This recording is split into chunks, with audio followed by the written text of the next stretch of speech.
hi again, NicNackers. So I am doing my final jam session today, and the jam I'm going to be making is the sweet cherry jam, and that recipe is in that same book.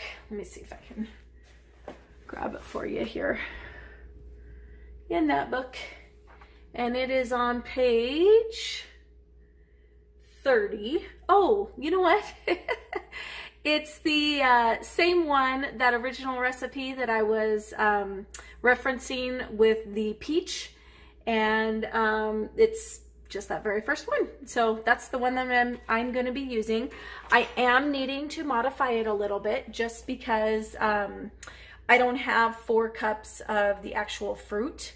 There's probably a cup or 2 of fruit, and then I took some of my canned cherry juice and filled it up to the 4-cup line to make up the difference of the fruit that I didn't have. So between the stuff that my mom gave me and juice that I have on my shelf, we're going to be doing a sweet cherry jam jelly kind of mix.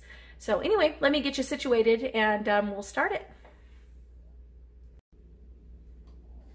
All right, so in goes our 4 cups of the cherries and the cherry juice. And, oh, I need to get my masher. I forgot. When my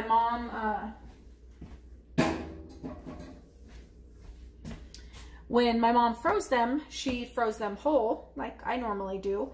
But I don't want big old whole cherries in there. I want them smashed up. And now that they've been frozen, they're going to mash up really easily. So I'm going to grab my masher.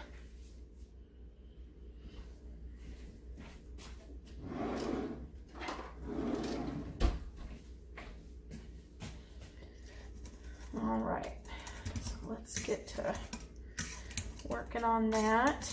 One thing I didn't take into consideration is the cherry skins. So I might even take, depending on how this turns out, I might end up taking my immersion blender and just kind of running it around a little bit, which is not that big a deal either.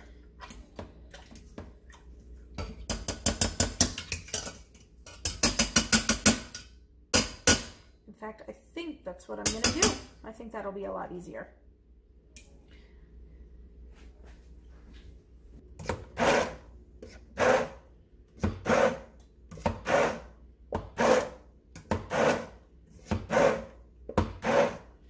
And I don't want it to be thin. I do want a little bit of chunks of fruit in there.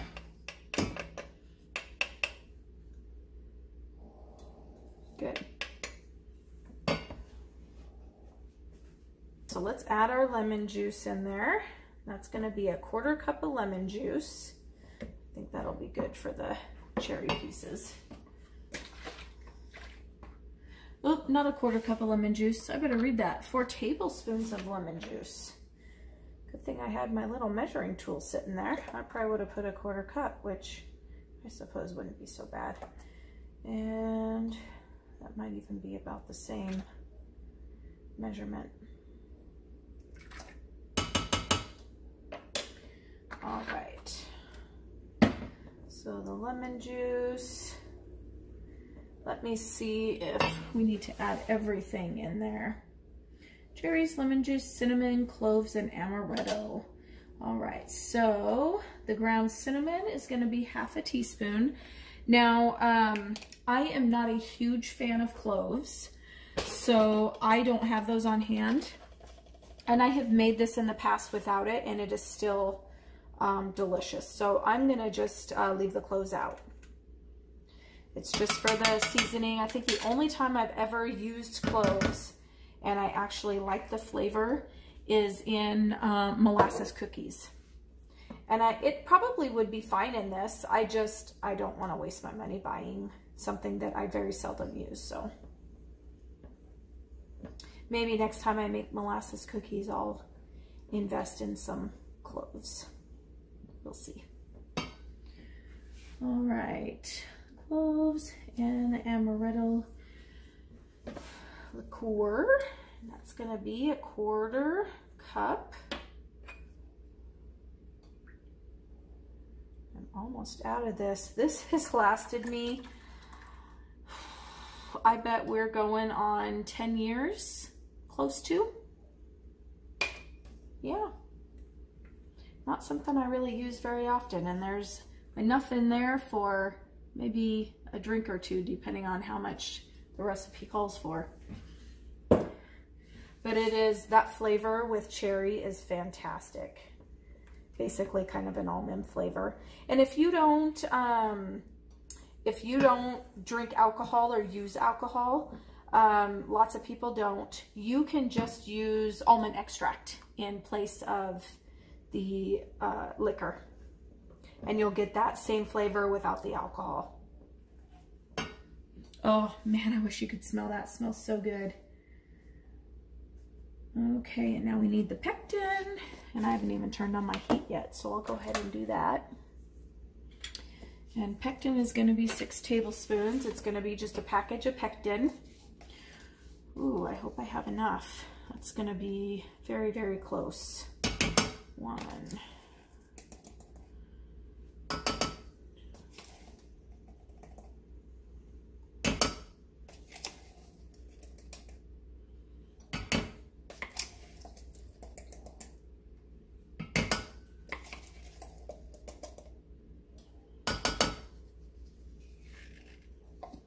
Just a smidge more in there.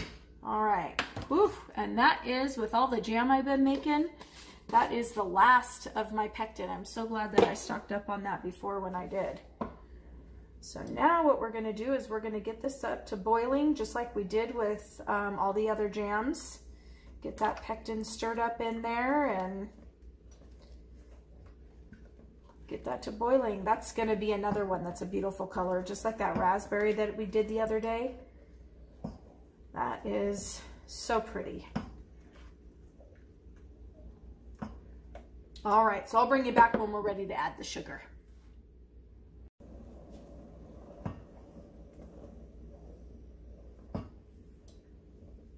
All right, so we got that up to a boil. Now we need to add 5 cups of sugar.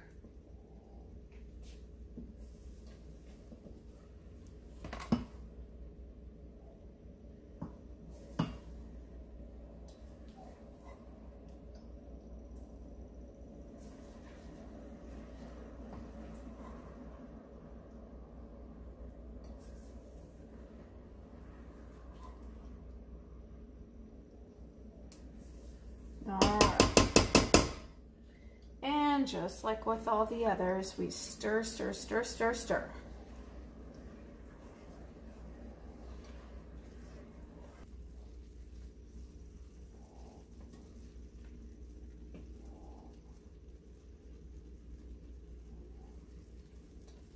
Pretty. That one seems to have expanded quite a lot more than any of the other ones. Must be something about cherries that does that. Because I know even doing the juice, kind of like grape juice does that too. Lots of foam when you pour. I don't know what that is, but there's a lot of it.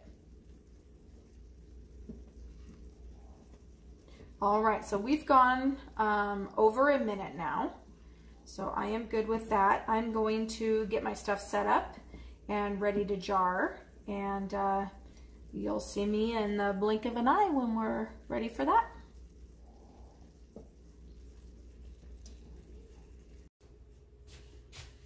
So I was going to show you guys when I was talking about the foam and not worrying about putting butter or anything in there like that to keep the foam down.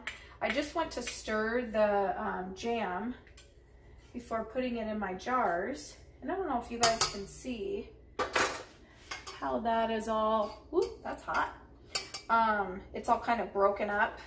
That's all the foam that as I started stirring, started breaking up in the bowl. So I'm just gonna take my spoon here, just because now that I got it broken up, I don't really like the looks of how that looks with the foam in there. And I want it to be pretty in the jars. So I don't get rid of it. We'll eat it.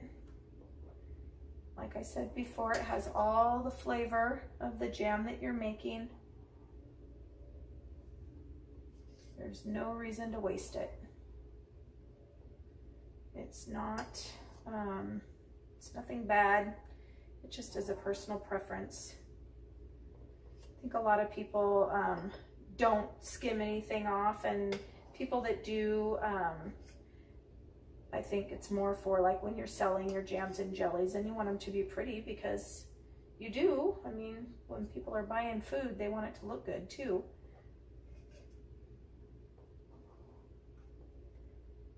Or for people to enter it like in the fairs and stuff.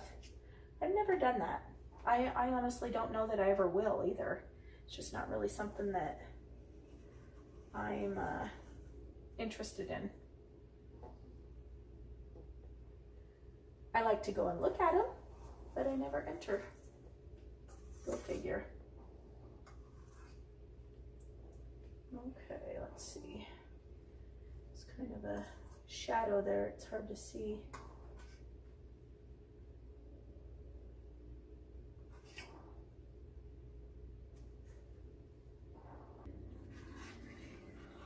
I think I got it good enough.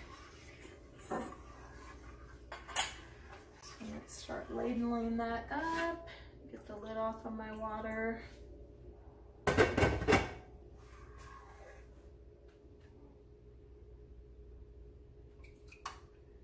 It looks pretty runny right now, but I can tell you the top, as it sits, has already started setting up. So I think it's gonna be just fine.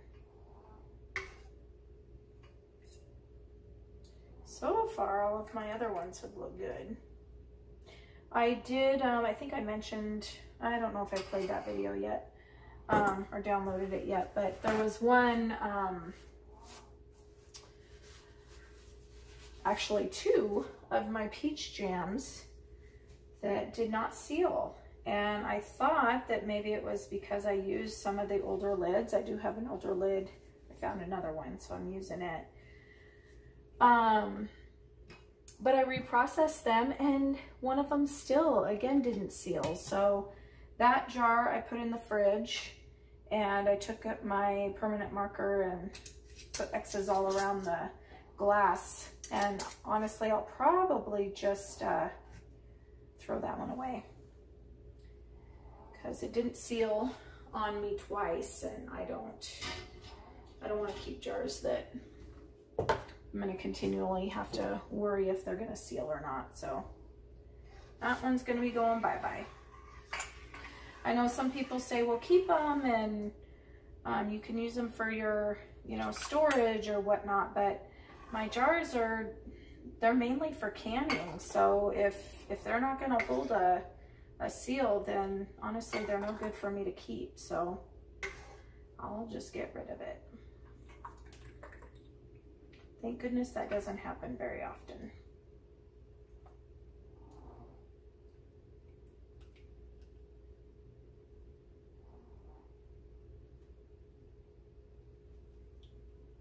I don't know if you guys can see that, but we got some of that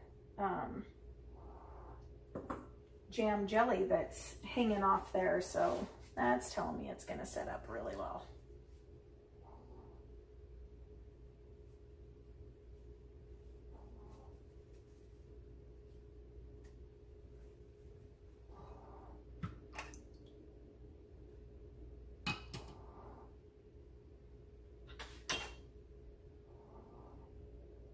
All right, well, I'll continue doing these. I'm not sure how many I'm going to get. I think I'm supposed to get 6. I think that's pretty standard for that recipe that we're using. So we'll find out whether that's how many I get or not. I'll bring you back in just a second.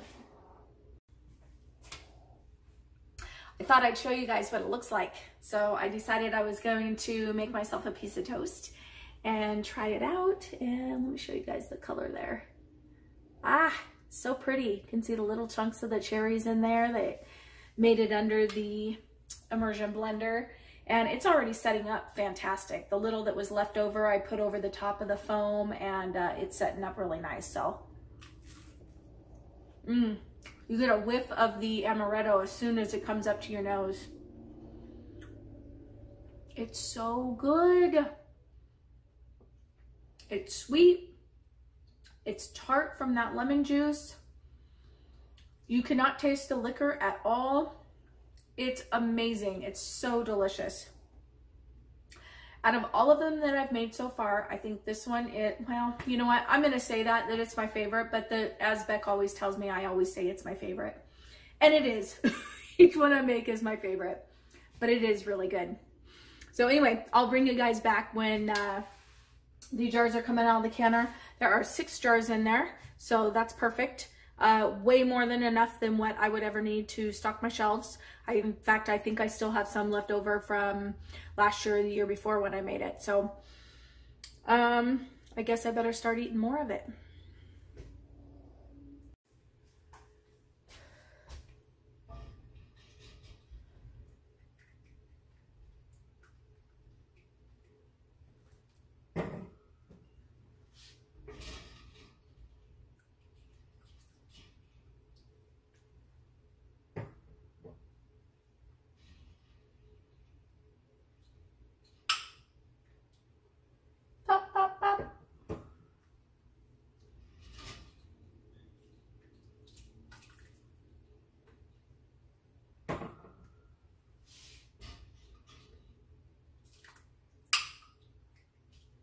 Love that sound. Well, there we go, guys. We have 6 jars of the sweet cherry jam ready for the shelves. Well, almost, after they sit for 12 to 24 hours. Then we'll wash them, take the rings off, and store them on the shelves. So I hope you guys enjoyed watching as much as I enjoyed making the jams and having my jam session. Have a great day. Bye-bye.